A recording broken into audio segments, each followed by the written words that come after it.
Good evening, everyone. Thank you for coming. We are very pleased to welcome you today for a special event on agroecology.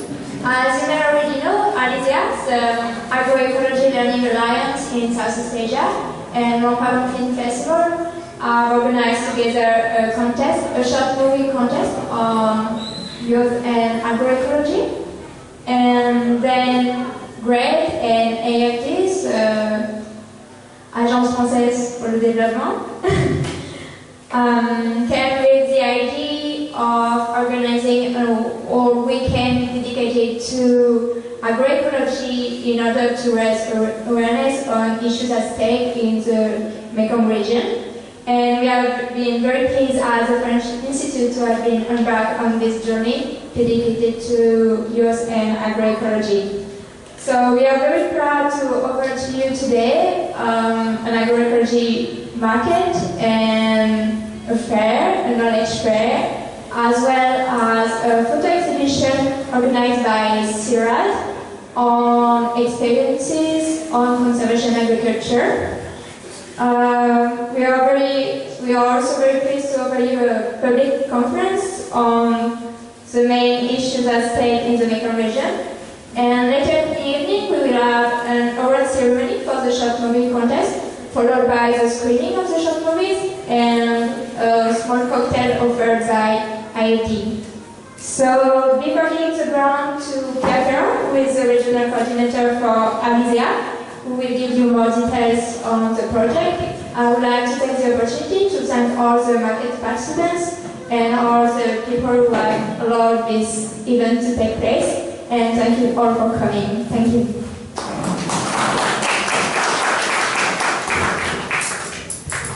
So good afternoon, everybody. So before we start the panel discussion, I just wanted to briefly introduce the main objective of our two-day event in Montpellier. So we have organized this short film contest, as well as a panel discussion and the market fair and everything, in order to raise awareness of general public and the consumers, but also policymakers regarding the importance to support young farmers, especially who are engaged in organic farming. Another objective actually is to take the opportunity to actually highlight existing initiatives around Montpellier and to give opportunity of this young farmer to come here today and sell the product and discuss with the consumers. So, in terms of background, just a few words regarding what is at stake today in the Mekong region, and then after I will introduce the different panelists. But it is important to take into consideration that the Mekong region in general and Laos specifically is today at a crossroads regarding its agricultural development due to a fast-growing population, mostly in the Mekong region in general than in Laos, because Laos has quite a low population density. But you have an increased pressure on natural resources and also a growing impact of climate change. So this is calling for a change in the way we approach agricultural development. And it's also calling for a shift towards an agroecological transition. So just a few words regarding agroecology, because it's a broad concept, and we are mentioning it very often at the moment. So agroecology for us is a promising movement to inspire young farmers and to reverse urban migration. It seeks to produce diversified and high-quality food, to reproduce or even improve ecosystem fertility, to limit the use of non-renewable resources, to avoid contaminating the environment and people, and to contribute to the fight against global warming. So across the Mekong region, thousands of innovative farmers have already engaged themselves in agroecological transition, moving away from conventional and chemical-based farming practices. They are developing new and improved practice, building upon both traditional and empirical knowledge and scientific research for better understanding and use of ecological processes operating in farming systems. So this is really for the background. What is important is that you have all these initiatives, but they need more support in order to really upscale and to be able to supply all the markets with good quality products. So now I will introduce the different panelists. So first of all, Dr. Saranton Tatera. So he leads the Council for Science and Technology of the Ministry of Agriculture and Forestry in Lao, Kenya. His main work is to monitor and ensure applied research within the Ministry of Agriculture and Forestry to fit the actual needs of the agricultural, forestry and rural development policies, program and planning. His information knowledge management about Laos, including one that was gambling on Laos.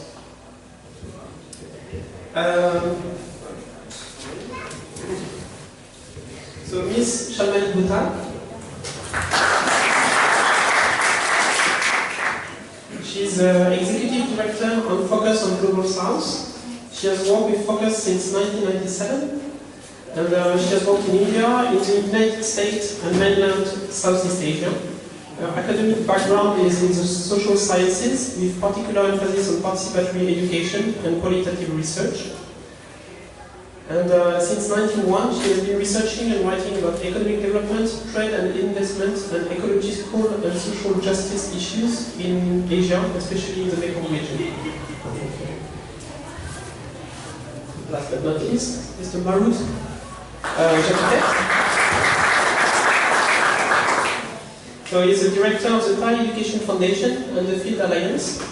The Thai Education Foundation is a non-profit organization that works on improving the quality of rural education, ecological agriculture, and environmental education program and policy. And the Field Alliance is a network of NGOs in Southeast Asian countries who promote ecological agriculture training and education. So they have been promoting the Rural Ecological Agriculture for Livelihood, the RULE program, since 2007 in Cambodia, Laos, Philippines, Myanmar, Thailand, and Vietnam. Thank you. So in order to start this discussion, we consider that it would be interesting to question ourselves regarding where our food is coming from. And in order to get this introduction started, I'll go back to us. Thank you for everyone just spending time here. And it's like being here. Actually, it's like from the viewpoint of the government, how do we having a kind of supporting the system in terms of the policy support or any kind of like technical support of the where is the food come from. It is it's not new, it's like from the agriculture has been here for several thousand years already, like shifting cultivation or anything. But embedded with those things, and there are money of the food coming from those parts that you can see from the survey and evidence that the Lao food even in the town, and it's nearly 40% has come from the forest and it's come from the wild species and so on. But as Pierre has been introduced, that Lao is not dense populated. I would say it differently, sorry. Actually, Lao is not dense populated in terms of the total area, but if you look at the agricultural area, it is much different because we are more, concentrate on the valley area where it's fertile land, and then those areas are less actually, and we are, I think, roughly nearly, the same level as Thailand, of the dense populated, or a bit more, 1% or 2% more. So with that part, we also have to be thinking about how are we going to carry more sustainable way, as the government also has, moving toward the, we committed with the Green Pro, development, with this sustainable development in the international arena. But at the same time, Lao has tradition to live with the water, with the environment, with the forest for quite long. So we benefit of those parts, and in terms of the government policy also, we try to sustain people with the food security, where the food is, mainly not just only, food itself, but maintaining the quality of food, quality of life. The clean, agriculture was promoted. As you know, we cannot compete with brother like Vietnam or Thailand that quite large production capacity, but we try to skip out pathway with in the late 2000 that moving toward for the niche products mostly. Like you can see emerging like product like Khao Kai Noi or things with the geography indicator with niche product. And main things I think like the government also promoting different technology. Like I think Pascal also has been working with us in agro-ecological program since early 2000. I think for quite a long time on this how do we restore the land also to have enough food for those areas where it's extreme, like Siem Kuang with very acidic soil. And yeah, we were successful in pathway, but that success is a part of the process. But we need to do much more, and that's why we are today here, is to try to promote what we have been doing, and then also make more people to understand and to know. And the film about the person that going back to farm really impressing me, because this is first time for me to see it today. But that's exactly what in our mind why we choose learning agriculture in this country and as a professional. But at the same time, we don't know better than the farmer that they have accumulated knowledge for long. So let's have each other learning together and then just share the knowledge. This is the main thing that I would like to bring you into, and this discussion on how are we going to sustain our food in the near future. Thank you. And now maybe a more regional point of view. Well, first, thank you, Pierre, and thank you, Greg, for inviting me. This is a real honor, and it's lovely to come back to Luang Prabang after 15 years. Looks really different from how it used to look, believe me. Anyway, before I go to the regional, just a quick thing on where our food comes from question globally. This is a very, very contested issue.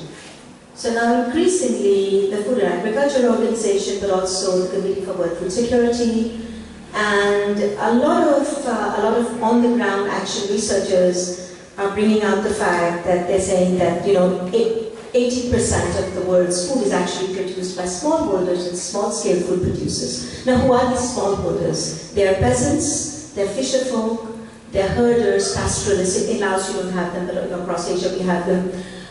They're food workers, they're hunters, gatherers, and in rural communities, many people are all of them, I think if you go anywhere in rural Laos, you'll see that a peasant is not only a peasant, a farmer is not only a farmer. Even in upland fields, they have gardens, horticultural gardens and so on. If you go to Cambodia, in the middle of a forest, there'll be a small little cleared out garden and so on. No? So by and large, this is majority of the food production. And the Committee for World Food Security, which is comprised of governments, and they commission expert research, are also saying not only is majority of the food being produced in the world coming from there, but majority of the food consumed by the poor and the hungry in the world are coming from small-scale food producers who are making some of the most important investments in their lives, in the ecosystems, in their communities and in their societies.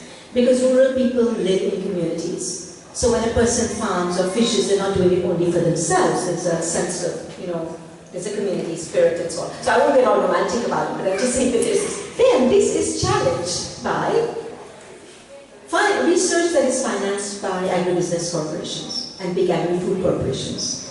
And a lot of their large research, international research institutes, I won't name them, many of them are pushing that, saying no, the amount, the importance of food and how it's produced should be assessed by yields. So you have to take a more productivity approach rather than a broader ecosystem approach, which is what agroecology takes. So there is this how shall I say, contestation. And I would like to introduce here this concept that some colleagues, very, very close colleagues of ours in an organization called ETC, but they've introduced this concept of what they call a peasant food web, which is a very, very interesting concept. So what is a peasant food web? It's the food system. So it's not only farming, it's not only fishing, it's not only herding, it's not only hunting or gathering, but it's the way communities, rural, peri-urban, because even in the middle of a big city, like even inside Bangkok, there are small-scale poor farmers who migrate from out elsewhere and they grow things and then they sell them locally. So this peasant food web is basically this web of relationships and web of services, shall we say, or functions that small-scale food producers do. And who are these producers? They are farmers, they're peasants. A lot of them are women-led households. They grow.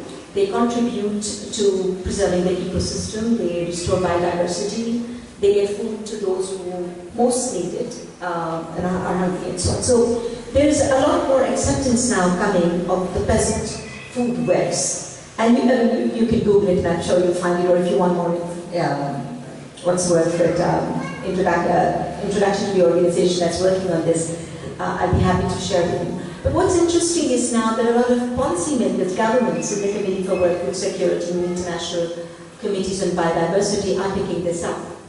And I think one of the big reasons why they're picking this up is because what we brought up, the whole issue of climate change. Climate change has really turned our world on its head, and it's shown that business as usual cannot go on. You cannot keep on producing in the industrial food model, because even, Varun's going to talk more about the impacts, but it's completely unsustainable because of the huge amount of fossil fuels it uses, right? So given that background, and given our own research, which has been, in the Mekong region and in Laos, which has been a combination of action research, working with activists in communities, many whom the Field Alliance works with, and others, I think many of you who are working with in Laos, I think many are people who Doug has worked with and others have worked with. I would say majority of the food in the Mekong region comes from small-scale food producers. In fact, I think one of the big challenges is that, or maybe it's not a challenge, I'll come to that later, but one of the big challenges right now is this huge gap in knowledge. Because I think we don't actually know. A lot of the food production, whether it's foraging or gathering, or sharing, or preserving, or food preservation that then lasts through times when there's not food. A lot of these food practices, these local food systems, have not actually been documented. There isn't so-called scientific data been collected. So it's more difficult for young farmers, like the young man who's gone back to farming and more power to you, to stand up and say, hey, excuse me, we feed Laos, we feed the country. But the truth is that it is them, it is their parents, it is these communities that are feeding us. There is a small percentage and a significant percentage which is coming from large agribusiness monocultures, but majority of the food is coming from small-scale food producers. And if we just even look at Laos, and look at the huge amount of biodiversity in Laos, it's astounding. This is an amazing country.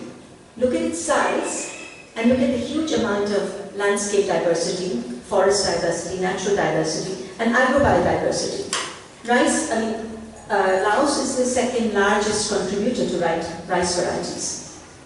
And the only other country in the world that's contributed more rice varieties is India. But look at the size of India and look at the size of Laos, right?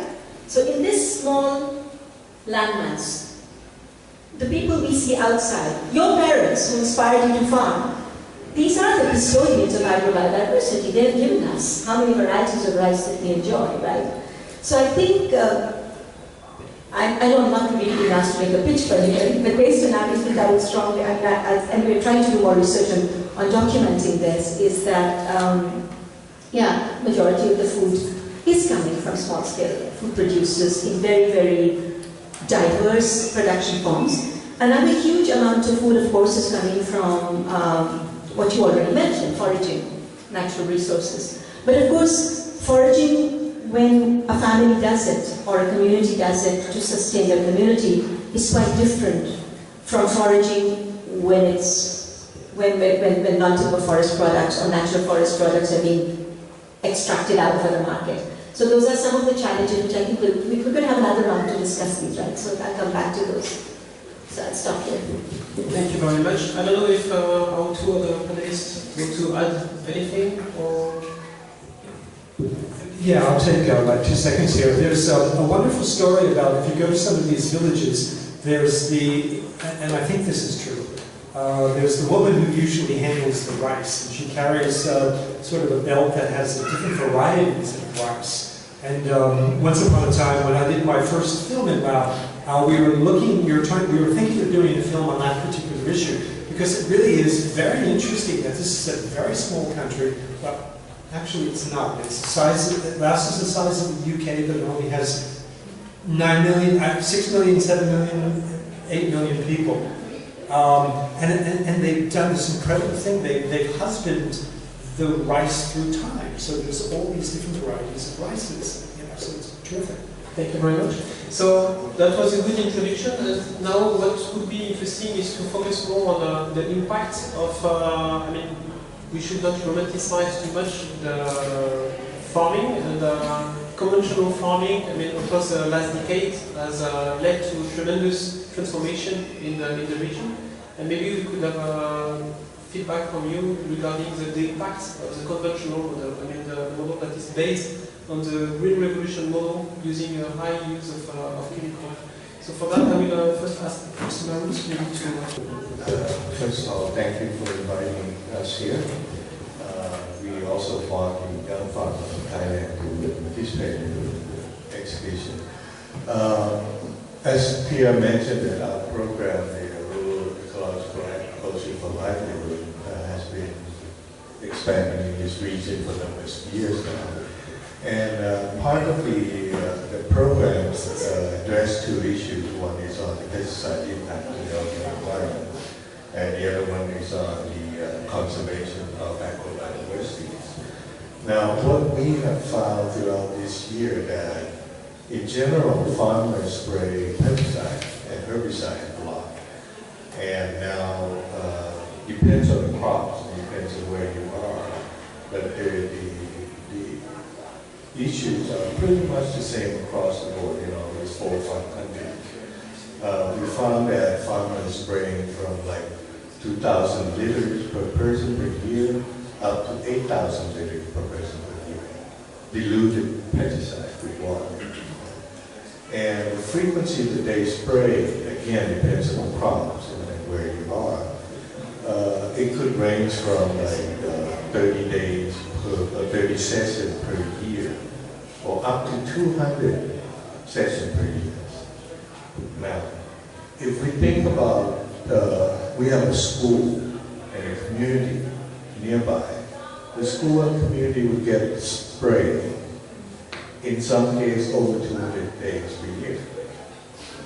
So, just that data alone, we use that data for community to reflect on itself and come up with alternative how we reduce the exposure to pesticide.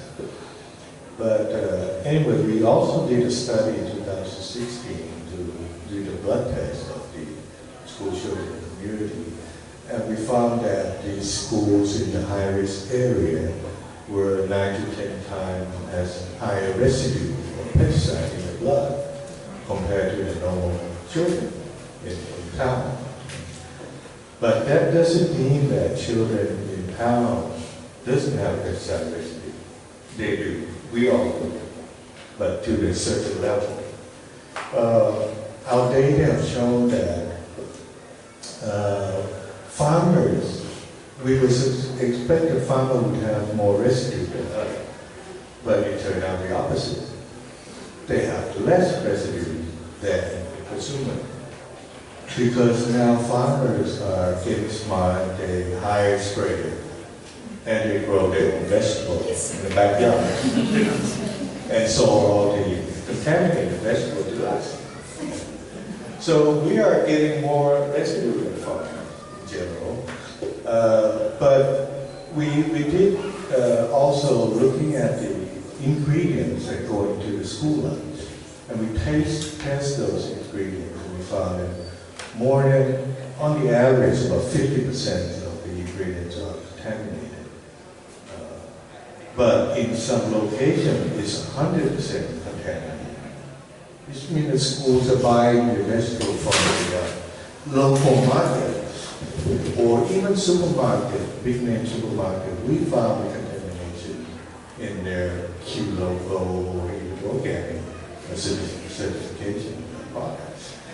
So these are the effects from intensified commercialized farming that is currently going on and increasingly throughout the region. If you look at the importation of chemical pesticides and herbicides, it's climbing this year. It's not going down. That's the data from Thailand, and similar to Vietnam as well. Laos and Cambodia tend to be countries where you have the cross-border pesticide coming in from Thailand, Vietnam, China, or even the United States, all over in Cambodia and Laos, northern Laos as well.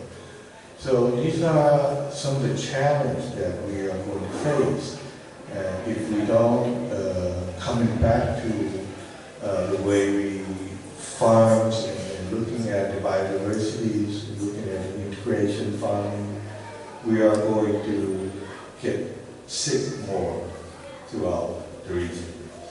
Only to that now. Thank you very much, Marus, for this gloomy picture,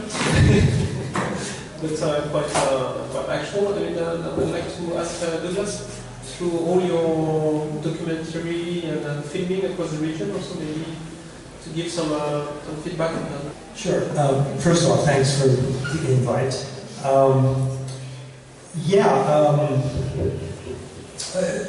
The first thing I wanted to mention was, just in case it's not clear, these films will be shown later on today. What time? Just after the panel discussion. So starting on 6 to 7, we will have all the movies, and then if you stay until the end, you also are entitled to a drink and snacks. So, therefore, these are really young filmmakers that need to be seen. So I really, really hope you guys will spend some time with us, and you get a drink afterwards. Okay, so enough of the plug. Actually, it's kind of gloomy. I've been fortunate enough to have worked in over 30 countries and filmed in over 30 countries in the past 10 years. And the biggest issue with these countries and with everybody and with the Mekong Basin is climate change. And that's the big one. It's here, it's real, it's happening, and it's going to affect all of us. And, I keep thinking, people say, well, what, have you personally experienced it? And even though all my traveling, I've always gotten there after something happened. But 2 weeks ago, I was in Koh Chang, which is one of the islands of, in Thailand.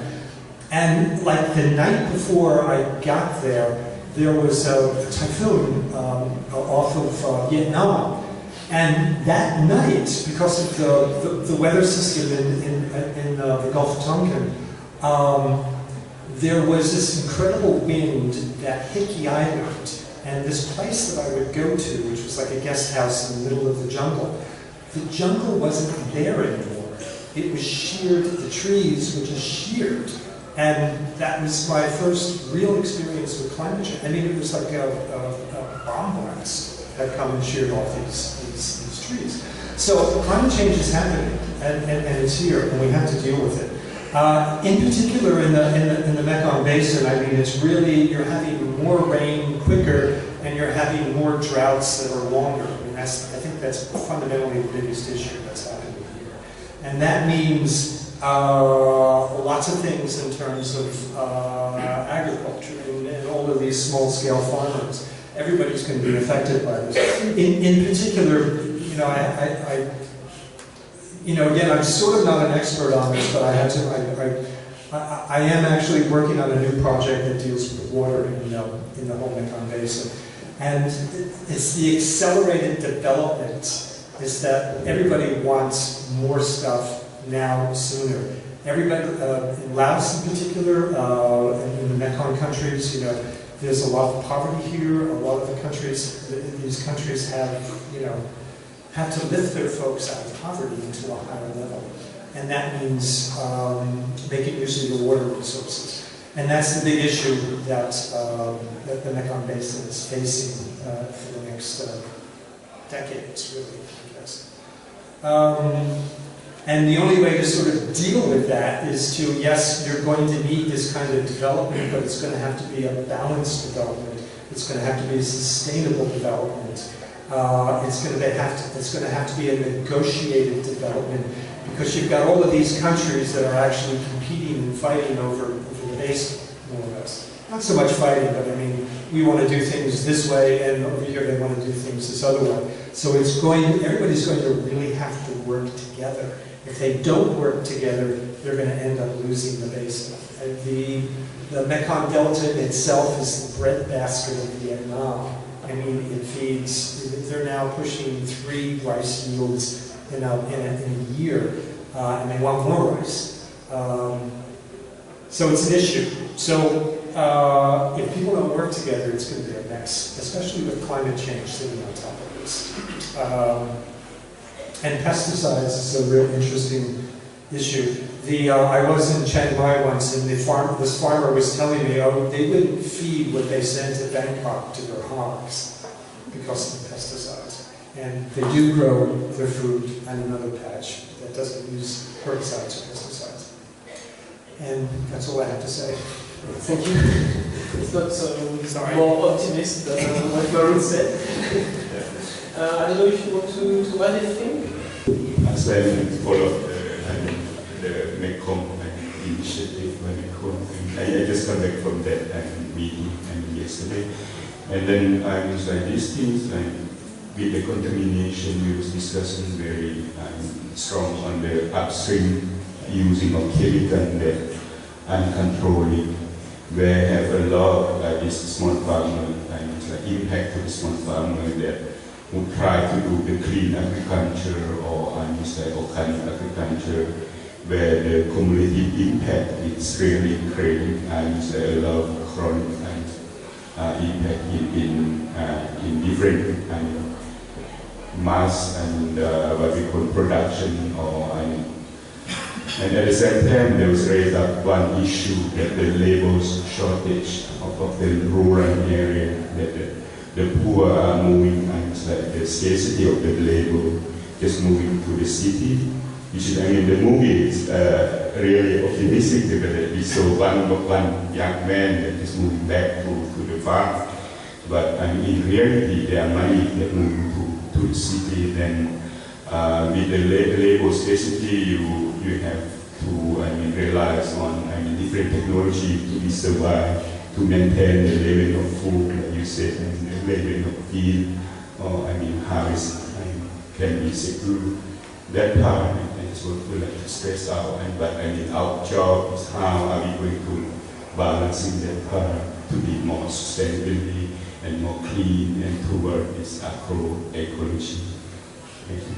Just on the impacts issue, if I may add, just to complement the other speakers, is I think another place where contamination is coming from is land conversion.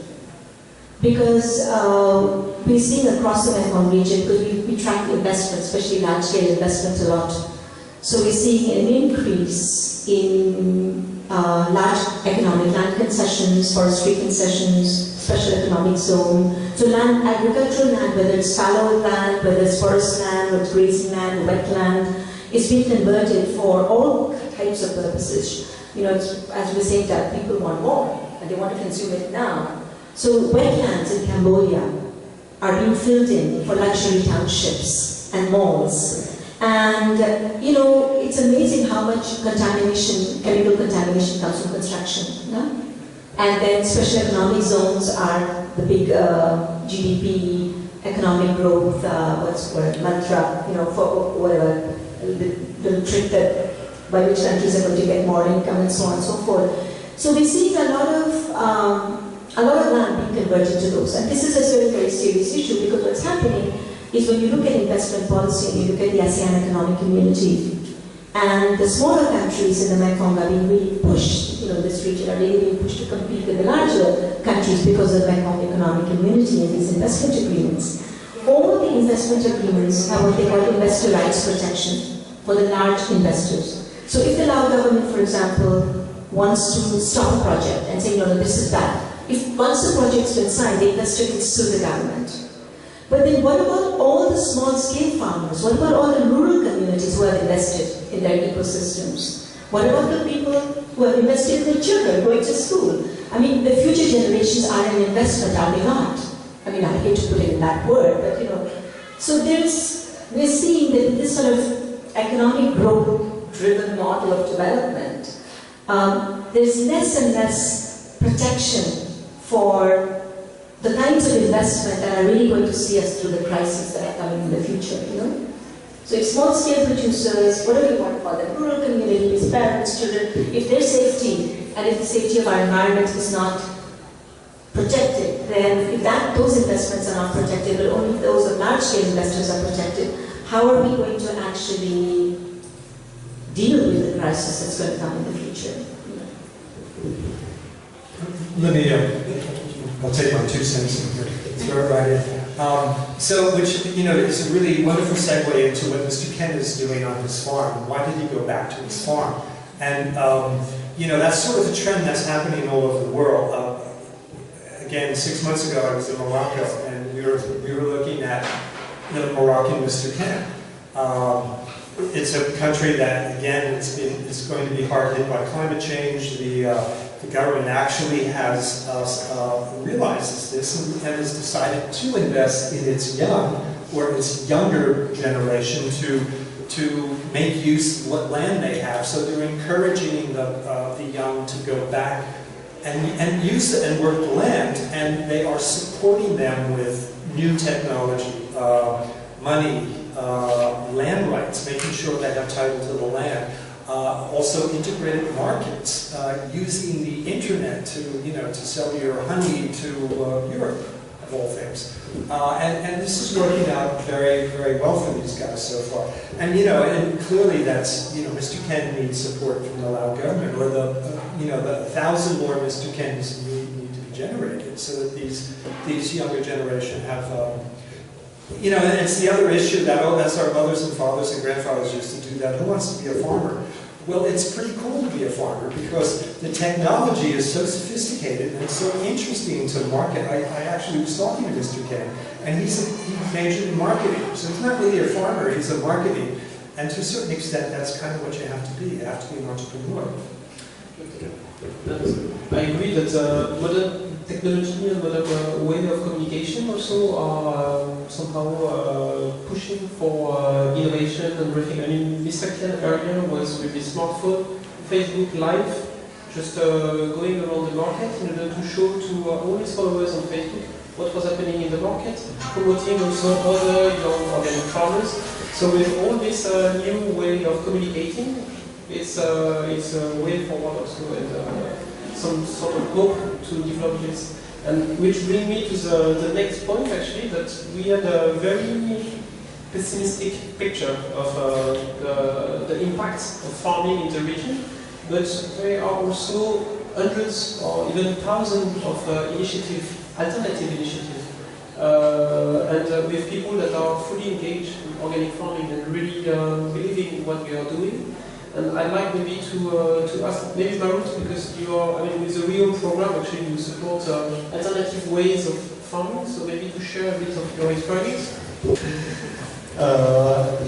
Well, I want to get back to a little bit on this marketing issues that we talked about. Part of the current marketing system is the one that creates problems, because we have the middlemen that go around the villages picking up the products from farmers, and they would bring it to certain farmers, and they redistribute it back to all those markets. So what we find is that if you grow clean food, vegetable, rice, whatever, they all get mixed in the process of buying, and then in the central market, they also mix and then redistribute it back. So if I'm from Chiang Mai, I go to the local market, I'm not getting food from Chiang Mai, probably from other markets. So this system is really creating a problem with contamination in the local markets. But our program has been promoting the schools and communities and conserve the biodiversity, indigenous varieties, both the vegetables, the rice, or whatever they grow, and more so now on herbal plants and some small animals that they could ensure that the family have secure food all year round. And then the surplus of that would be to the market. And they would also have a major crop that they grow, mixed cropping. We are now experimenting with how to minimize the use of water in growing 4 or 5 varieties in 1 square meter. You can grow up to 10 or 15 varieties in there. And you only water 1 time. And the whole bags come up from the pots. Now farmers are adapting to that. They saw it, oh, this is very good. So they get yield all year round. Every week they cut something and sell it to the market. They don't have to wait to seasonal crop for major income to their families.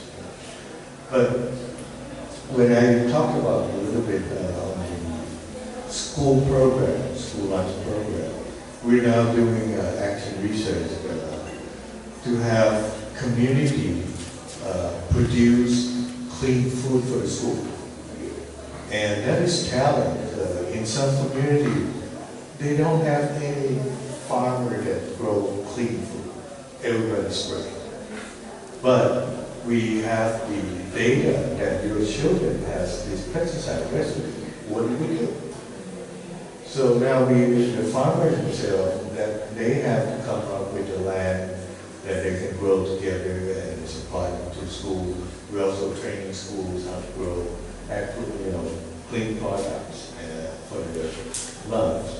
Children also growing back the vegetable back at home and sell them back to the school.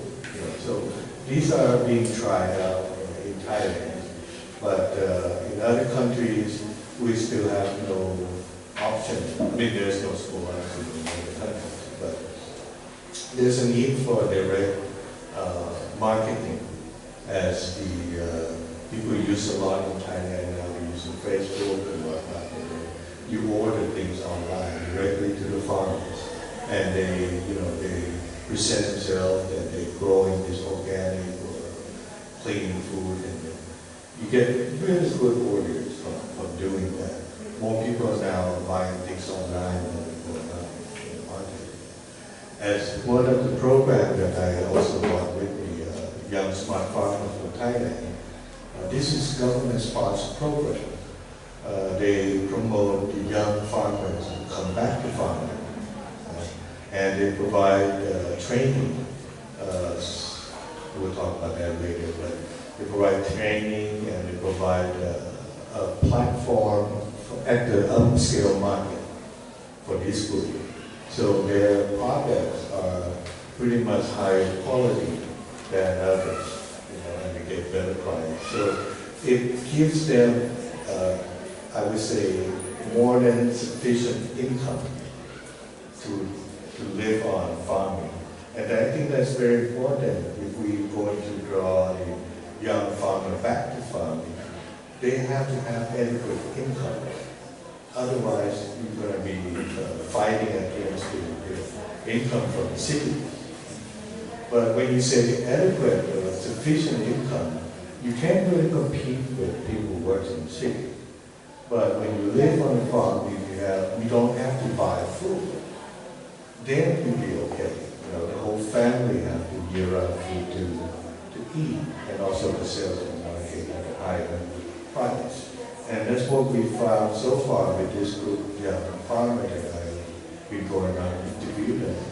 All of them are doing pretty well, better than most. And their market is really up, very expensive, some of them. But that doesn't mean that they sell only to the upper market.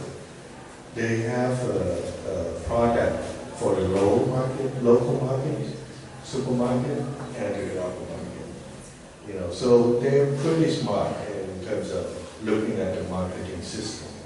And I think as a government and organization, we should do as much as possible to encourage this group to come back. Because if you look around in this region, 90% of the farmers are aged over 50 years old. 90%. Yeah. And in Thailand alone, there's only 1% of organic farmers in Thailand. The rest are chemical-based. So there's a means for everyone to work together and bringing back the young generation to fill the gap, and also how to produce green food through promotion of these agroecologies. Thank you very much for this encouraging news. Maybe from Laos? Yeah, I think so. Similar to Thailand, we also have this school program that different kinds like NGO and also government organization has this putting effort to have this what we call the school garden for the school feed for lunch, school lunch and so on. In some area, I think so, in terms of the policy support, of course, for the government, they really is pushing for this is one of our policy that try to encourage the people. And one of the things that that we have been committing to this what we call toward the green hole, and having this part, and the government or the leader has been moving toward growing even some of the governments I think sitting here, and many people, they have their own garden behind the yard. So these things also starting to have a culture that it's not necessary that we going back to the farm, but we start to pass our own products. And then having a culture to going back to close to the nature. These things, I think it's one of the sustainable way of doing things, and also one of the government policy and Ministry of Agriculture also promoting this part of the activity. I think many people sitting here is leading some of the project on this, and also from the farmer side, also they have what we call emerging. In many cases throughout the country, that they're moving forward for these things also. Thank you. Any other one? I just want to emphasize again, compliment what you said about the marketing part of it, because a lot of farmers that we have worked with in the region, whether it's Myanmar or even in Vietnam, where spraying happens so much, and in Cambodia, where extension services are practically non-existent, one of the things that farmers bring up again and again is that they say when we exchange or sell to each other, we're accountable to each other. Because we're living in the same village, etc., and your grandmother is my wife's aunt, and whatever. It's a trust thing, It's a trust thing, it's also a community thing. It's like, yeah, would you want to be feeding your children poisoned food? No. So when the markets are localized, to the extent where there is less alienation between the producer and the consumer, because let's remember producers are also consumers, no? But all consumers are not producers. And so when there's less alienation, there's a greater sense of responsibility. So a lot of farmers cooperatives we're working with are bringing this into their what they call alternative farming system. And that's also the reason why we spoke in my organization, we started documenting and trying to advocate more for this issue of local food systems. What does a local food system actually mean? It's not just something that's production, but it's governance of land, it's marketing, it's autonomy, it's how you're able to negotiate prices, how much of the food stays in the community, how much are you sending to the district, and how much are you sending out, and then building this collective responsibility that even if what we're growing goes to Phnom Penh or goes to Hanoi or Da Nang, somebody's going to be consuming it. But I think the thing again with local food systems, it's very important, so we continue to support this work with the different peasant and official groups. But of course, the place where it runs into a little bit of difficulty is the competition with large agribusiness, because the same standards are not being followed there. So just two quick complementary ideas regarding this, and then we give the floor to the audience. I think the issue of trust that you brought up, it's crucial in what's happening at the moment in the Mekong region. And what is interesting actually is the growing amount of producers, consumers, and private sector coming together through alternative certification process for organic products, through the participatory guarantee system, where actually consumers, producers, and private sector control each other and rebuild the trust actually on short supply chain. So this is really interesting, and it's you have now you have dozens of initiatives in each country across the Mekong region, and it's not to really pick up. So this is quite a positive, encouraging news. The second one is to give also another figure regarding the consumers buying directly from farmers through social media. We did a study recently, and in a city like Hanoi, you have over 400,000 households, which is more than 1 million people, who buy their food directly through Facebook group, directly to producer. And this amount of people is the same share of the market as the big supermarkets. So this is quite impressive, because in Vietnam we reach a point where people really are afraid of buying their products in supermarkets or in local wet markets because of the impact of all what we mentioned before. And then they are using alternative ways to access healthy food. And to have a city like the city of Hanoi, the same share of the market, supermarket and community-supported agriculture, I think is very encouraging. Encouraging and also showing that the situation is critical. But I would keep it on encouraging. And on this positive note, I would like to maybe open the discussion with the audience, and we can take some questions. Hello everyone, thank you very much for all your sharing skills. I'm Claire, I'm from Agri-Sud International, it's a French NGO who support agroecology in Laos and other countries in the world. I just want to talk about just what we said about the short supply chain, What you're saying is very encouraging for peri-urban agriculture, actually. When you have all these people who don't produce food and want clean food, and have middle class also, who can afford to buy food that is a bit more expensive than the conventional one, because it's a fair trade. But if you go, so this model is quite interesting for peri-urban agriculture, and it works very well for this. But if you're looking for a very remote area in Laos that they have in the upland, then when you have all the villagers, that 95% is farmer, and they are into the self-consumption agriculture mostly. They grow everything. And then when to buy, to sell locally is very difficult, because the small market is not dynamic, because everybody has it already. So when you sell something, the price is so low, it's very, very low. And that's why I said that we shouldn't dismiss sometimes the retailer, because they are, as long as the chain is not so long, you can have one intermediary. Many farmers are not interested to be seller. They're not interested in marketing, they're only interested in production. So that's also something that the different models, also depending on the situation, need to be adapted for supporting agroecology and promoting agroecology. That's just what I want to say. So were actually a new communication tool I mean, I know that in Laos, the penetration of internet and smartphone is lower compared to the rest of the Mekong region. But this is also a way to somehow, even the ones that are remote, can be connected to the market. I mean, this is very much the case in Myanmar, where you, even in remote communities, people start to access markets through the internet.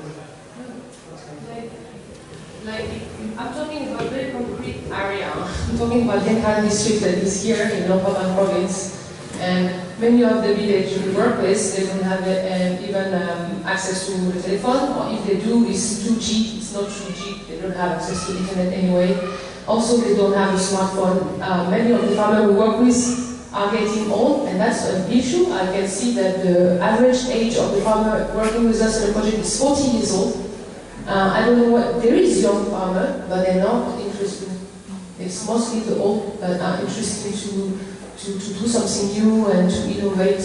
That's very surprising actually, and I think at some point the youth not interested in investing in agriculture anymore, and there should be a program to promote to the youth how cool agriculture is, because it is cool. When you're growing something from very small seeds, or even, I think it's an amazing technology that you have with agriculture. And it's too bad that the people look down on this job, on this because it's the one that feeds the world. So yeah, just say that technology is great, but it's not accessible to anyone, and also some people with certain age are not interested in it also. Good afternoon, everyone. I myself comes on from Northern Afghan Development Program. My first question, not question, but I would like to share with us. Also, supporting the lady from AgriSud.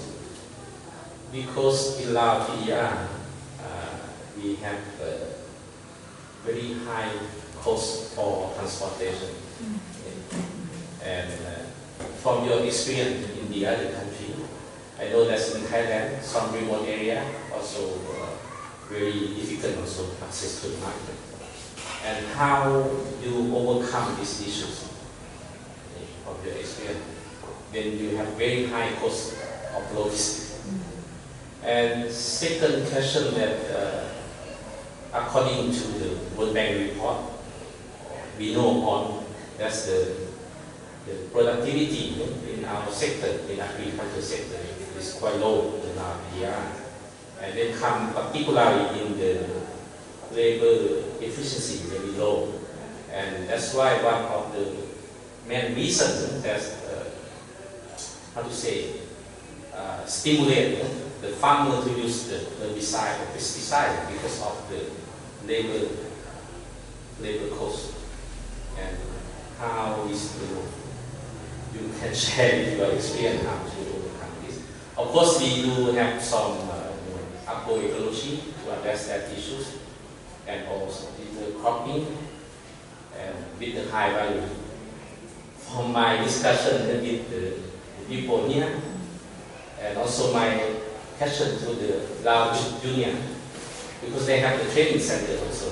I asked them what the most selected subject, the training that the young people select. First they said birdie salon. Because that the young people, they want to be very comfortable in air conditioning. And then I asked what the most selected subject in agriculture sector. They said mushroom. Because mushroom is very high in value, and also under shade and under roof. But I asked them, does anyone interested in rice cropping? So my point of view, and also I ask your opinion, and particularly from Thailand. It's going to be difficult. I think people who live in the remote areas, they will continue to face the transportation issues. But there's a movement now from the government in Thailand to help localize more the marketing. By, like example, the Minister of Public Health just announced this year policy to have the local hospital have to buy all the organic food.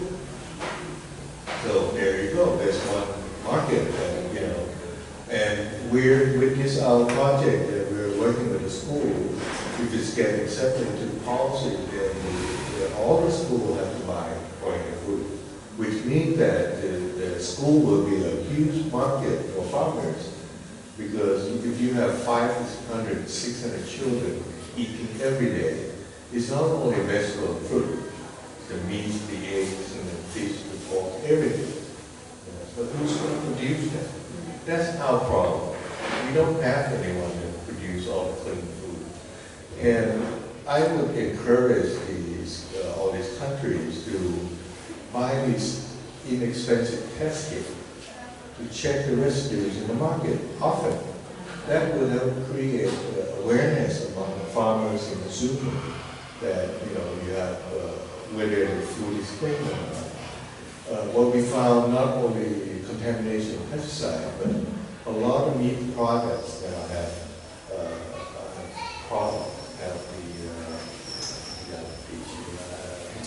antibiotics and even formalin they use to dip the string beans and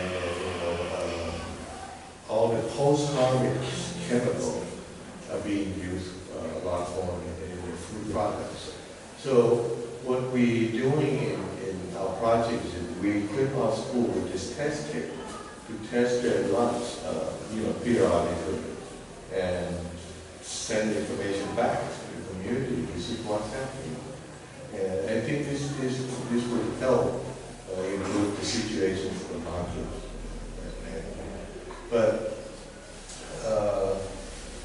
farmers, I think, as I said, we need to help them move away from this commercialized monocropping to be more integrated agroecologies, so that they can benefit from having year-round income rather than one season farming.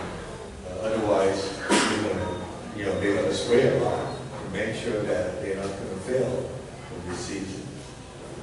So hopefully, the government in Thailand, they're trying to do quite a lot of training, but we have questions about the effectiveness of training, because most government in this region really don't have enough funding or budgets to do effective season-long training or that address the issues of crop production. And many of them would just go out and do a lecture for a couple of days and then see you next year. That's not going to help much. We already interviewed some of these young farmers, and their knowledge on pest management is not there. They're having problems, but they don't know how to solve that. And this is reflective of training that the government provided is not effective in medical field to help them become confident and make them be quality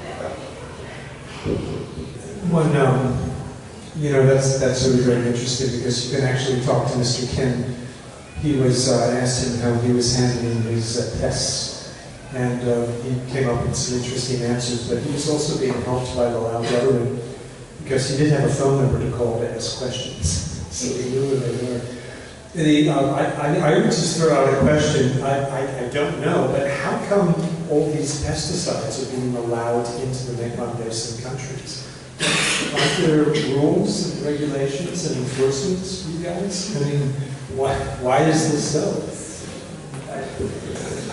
So when you say appealing to the public, right? Yeah. I think it's like there's quite clear rule and regulation in each ASEAN country. We have ASEAN pesticide committee. We have rule within the ASEAN umbrella. We have rule within the country. And for Laos also, lately, the Prime Minister also issued the pesticide decree also, on different list of pesticide that using in different. I think so. It was emerging issue with the banana plantations, just like in the upstream area. Then, impact to the downstream fishery and so on. Those paradigms, it's starting to have gradually enforcement it's starting to have more awareness and then more what so-called systematic understanding of what is consequent and what is impact. Then this is going back to that, and it's like no doubt with the law and regulation and decree, it's there, in any country has it, I think. But the only thing, the enforcement level, and also, I fully agree with on the revisiting term of the government to the government expert down to the smallholder.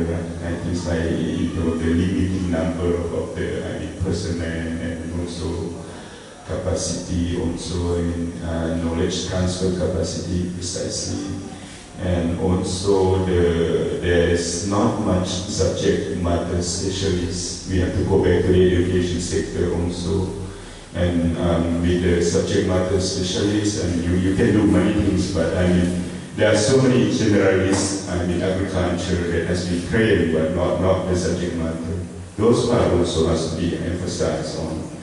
And coming back to one of our the comments from the floor, in terms of the awareness raising of the young new generation or new, I think it would be nice if we include the perception or as a curriculum into the primary school or somewhere that you just start to encrypt the information to those young generation from the early, and they just get awareness from those, not just arriving to the university or institution that then they start to understand, what we call the having long-term perspective of training of the young generation would be a good case. Thank you. But on that note, actually, just to share another experience outside of the Mekong region, but East Timor, which is one of the youngest countries in the world, has created something that is completely revolutionary, because they have introduced permaculture in the curriculum in primary school. Meaning that people, the very, very young generation, as far as young as 5 years old, they reconnect completely with how to produce their own food through all the principles of permaculture. And it's the organization promoting this is Permateam. And I really think that this is the way forward. You're pretty right. Since a very young generation, we need to reintroduce completely where the food is coming from, how you produce it, how you ensure to have healthy food available for you, and the best way to do that is to know how to produce your own food. And permaculture is a good way forward. Is there any other question from the audience? Okay, thanks to all of you for your testimonies and sharing of experience. So my name is Pascal, and I'm working for CIRA, which is a French research institution working in Laos and also in other countries. So I'm involved in a project in Northern Laos and in 3 provinces. So I wanted to come back on the funding mechanism towards cleaner food and towards more sustainable agricultural practices. I think that's I won't say that money is the key issue, but money is part of the solution and the issue also. You mentioned in Morocco incentives to have farmers back to the field, or financial incentives. You mentioned law enforcement. If you go to the extension agency at the local level, we don't have money to put in the gathering, we don't have motorbike, we don't have funds. And that's money is part of the solution, especially for global conservation also. If you want to promote local varieties, to distribute local varieties, that's a cost. So I think that would be interesting to have a kind of typology of funding mechanism towards this transition. So you mentioned this kind of experience, consumers paying producers, and Claire mentioned that it was a good model for many peri-urban areas where you have a short link between the producers and consumers.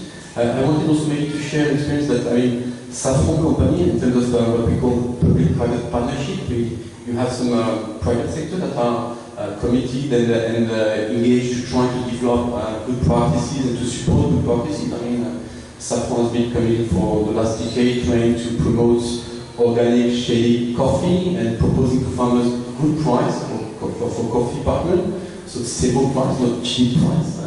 So to encourage them into producing organic shady.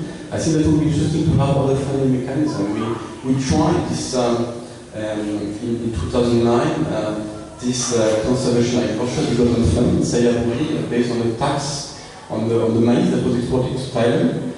So hybrid maize came bring wealth in Sayaburi, but at the same time it bring a lot of trade-off in terms of land degradation, poverty, and deadness. And so the principle was to try to keep a tax to fund a kind of sustainable development around the maize, so to promote biodiversity and better agricultural practices. I think that this kind of mechanism also polluted payers that we try to have in Europe could be also tried and so on. And that would be interesting to have a kind of experience sharing about what are the different funding mechanisms that exist. Maybe there are some community-based, cooperative, where people are promoting to others and then share. Thank you. Any comments on that? Just a small experience from far outside the region, but not very far away, from India, my place. We have a long history of cooperatives, and cooperatives didn't get the negative image that they have got in this region. And many farmers are re-cooperatising again, because the farmer debt in India is huge.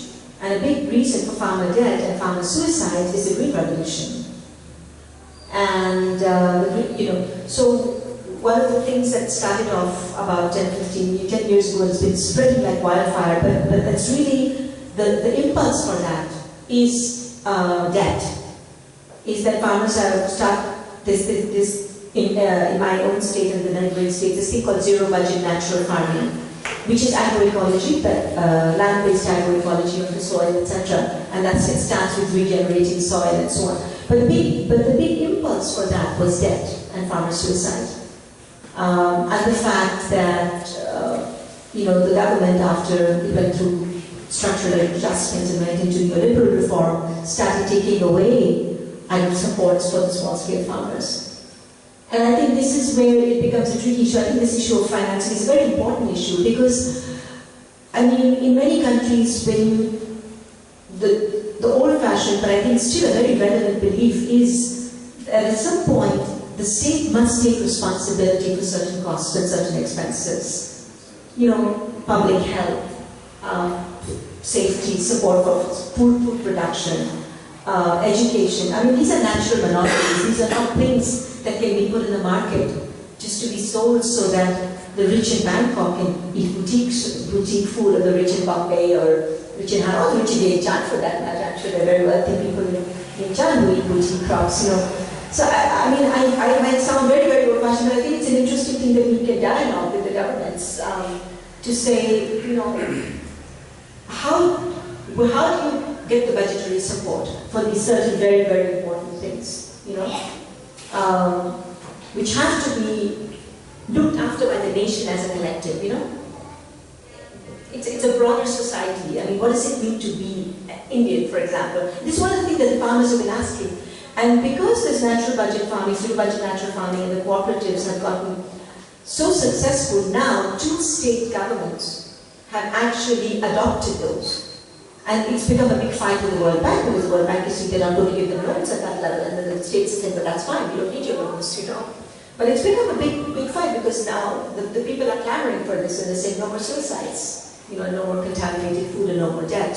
So now the governments have started to support zero budget natural farming and putting that into college curricula and so on. Yeah, and I'd like to add to that also. It's because it's really these, we all, the entire world is going to have to make a decision: are we going to survive or not? And the price, the money that you're really talking about is not all that much, not really. Do we need so many submarines? Do we need so many nuclear bombs? This goes back to the old question, that Why do we need all that stuff when we can put the money into better use? So these are decisions that need to be made. And with climate change coming on, you know, if we reach a real significant tipping point sometime in the next decade or so, I mean, you know, we're screwed as a species. Seriously. I don't mean to be negative about that, but, you know, hey, look, I grew up in Los Angeles, and look at the whole place is burning down. You know, nobody ever thought that would ever happen. You know, again, you know, we're surprised. We oh, wow, how did that happen? Duh. Think about it. I just address a little bit about the private sectors. In the past, in Thailand, there are a lot of big names in the market that kind of contracted farmers to grow, and farmers doesn't get, you know, what, and also it kind of ruining their livelihood because they have to meet the order, supplying the demand. So now they start working with a group of farmers that produce a good quality product. And I think there's a room for private food companies to work with farmers and even provide some funding for training farmers if they want really good products to be on the shelf. The question is, there's not many people who go and ask for it. You know, there needs to be NGOs or organizations, bigger companies that start working, bridging the gap, because we know that the government budget capacity is not really able to meet the needs of farmers nationwide. That's one thing that I wanted to encourage that we do more on that. And the other thing is the education. We have been working through the education system for about 20 years now. And we lately, we just had yesterday a visit in Vietnam to integrate this pesticide awareness in the adult education community learning center. And they're going to also work on agrobiodiversity awareness into the adult training program. And that's also happening in Laos. We also work with the non-formal education in Laos, try to integrate these issues into their training curriculum. But there's still a lot more room to work on, and we need more support, especially in countries like Laos and Cambodia or Myanmar, where the government doesn't have much funding or budget to do the programs. So we're looking more on the contribution and interest from the international organizations and UN organizations mostly to support this. Yeah, I think just like, I mean, we was talking about these things, but there's one person behind this, and Andrew will tell. Can you show up? Yeah, that's the guy who is working on the cooperative mechanism quite long. I mean, Andrew, do you have any things to share with us? We've heard a lot about negatives, and we've heard a lot of abstract ideas about what to do about it, you know, concepts and policies. What I'm interested in is who inspires you, you know, who gives you hope? Not what gives you hope, but who. And Doug, you've mentioned, you keep coming back to Mr. Kent. I'd like to hear about more Mr. Kents. You know, how many are there out there? Where are they? Who are they? What's their name? What are they doing? Who inspires the panel? You have at least a dozen of Mr. Ken in the market. I can introduce you to some in Thailand and India. But this is a good point regarding highlighting actually the visibility of these people. Well, okay, Andrew, who inspires me? Sorry. So yeah, I mean, I met, personally, I met, everywhere I go, I find Mr. Kent. And they're out there. You know, but to a certain extent they are, you know, there are not that many of them. I mean, they're the minority, they're not the majority. And that's the problem. And, you know, so every time I meet a Mr. Kent, you know, I was quite encouraging to him. The various people that I met in Morocco, I mean, and, you know, nobody's brought up any women to going back to the farm. farms. I mean, in Morocco, I met a whole bunch of women who were being trained in agricultural science that were going back to the farms, and they were taking over the farms. You know, and that's something which has never been heard of before, and it's changing. So there are positive things happening. But you know, in that particular instance, the government made a decision to put their money where their mouth was and decided to invest in this group of people. Now, the flip side of that, of course, well, you know, is it really working? Is it really enough? What about all the corruption? Blah, blah, blah, and so on and so forth. But yeah, I don't know. I get up and, you know, I just happened to go to Ko Chang 2 weeks ago and saw this whole forest torn down, you know, like it was an atomic bomb blown off, and it was you know, a harbinger of climate change, and we have to be careful. Sorry, Andrew, do you need any more inspiration, or Well, I just wanted to say that, Andrew, if you're interested in meeting people, I would be glad to introduce you to the farmers and the fishers that we work with in India, in Bangladesh, in Cambodia, in Thailand, in Indonesia. I mean, there's the ideas that we're working on, the local food systems kind of stuff, is coming from movements of small-scale producers. So I'll be glad to introduce you to them, connect you to them. I mean, that's also why I think people like us who are not producing our own food, that's how we learn what policies to fight for, because those policies are coming from those who are actually producing that food and saying, this is what we need you guys to go out and bat for. And I'll just throw in one more thing. This is the whole reason why we're here is because of film, the Mapulana Film Festival, and making films about these very issues. So Andrew and you, the rest of the funders, find more money to the young filmmakers here, and they'll go out and find really good stories. Okay. In order to get more inspiration, I would suggest that we stop the discussion now, because now we have to give awards to the 3 winners of our short film contest, and more importantly to screen the different movies, because you will see that all the movies are very inspiring, and I hope that this will give you more hope in the future.